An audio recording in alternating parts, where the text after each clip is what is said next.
వర్షం కారణంగా match cancel అయ్యింది. దాంతో కేకేఆర్కి మరియు ఆర్సీబీకి తలా ఒక పాయింట్స్ వచ్చాయి. సో కేకేఆర్ అఫీషియల్గా ప్లే ఆఫ్స్ రేస్ నుంచి ఎలిమినేట్ అయిపోయింది.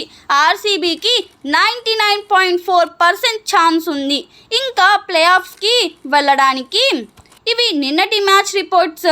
ఇప్పుడు మనం మధ్యాహ్నం మ్యాచ్కి వద్దాం. RR versus PBKS. ఇది పంజాబ్కి చాలా ఇంపార్టెంట్ మ్యాచ్. ఆర్ఆర్ టీం గెలిచినా పెద్ద ఉపయోగం ఉండదు. వాళ్ళు ప్రైడ్ కోసం ఆడుతున్నారు, బట్ వాళ్ళు ఎక్కడ వెనక్కి తగ్గరు. ఒకవేళ ఆర్ఆర్ టీం గెలిస్తే 4 టీమ్స్కి చాలా హెల్ప్ అవుతుంది.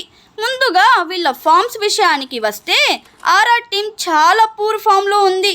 మెయిన్గా వాళ్ళ మిడిల్ ఆర్డర్ చాలా వీక్గా ఉంది. మరొక వైపు పంజాబ్ కింగ్స్ చూస్తే చాలా మంచి ఫామ్లో ఉన్నారు. మెయిన్గా వాళ్ళ బౌలర్స్. ఇప్పుడు మనం హెడ్ టు హెడ్ రికార్డ్స్ చూద్దాం. Total matches played 29. RR won 17. PBKS won 12.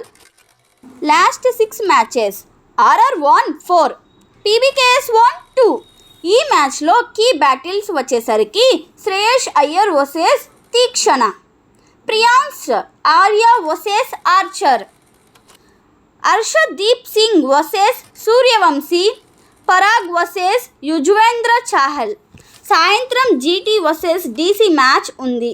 ఇది 2 టీమ్స్కి చాలా ఇంపార్టెంట్ మ్యాచ్. ఇంకొంచెం సేపట్లో మన ఛానల్లో వీడియో రాబోతుంది. అది చూడాలి అనుకుంటే మన ఛానల్ని సబ్స్క్రైబ్ చేయండి. Thanks for watching this video. ఈ వీడియో కానీ మీకు నచ్చినట్లయితే లైక్ చేయండి. ఇలాంటి మరెన్నో వీడియోస్ కోసం సబ్స్క్రైబ్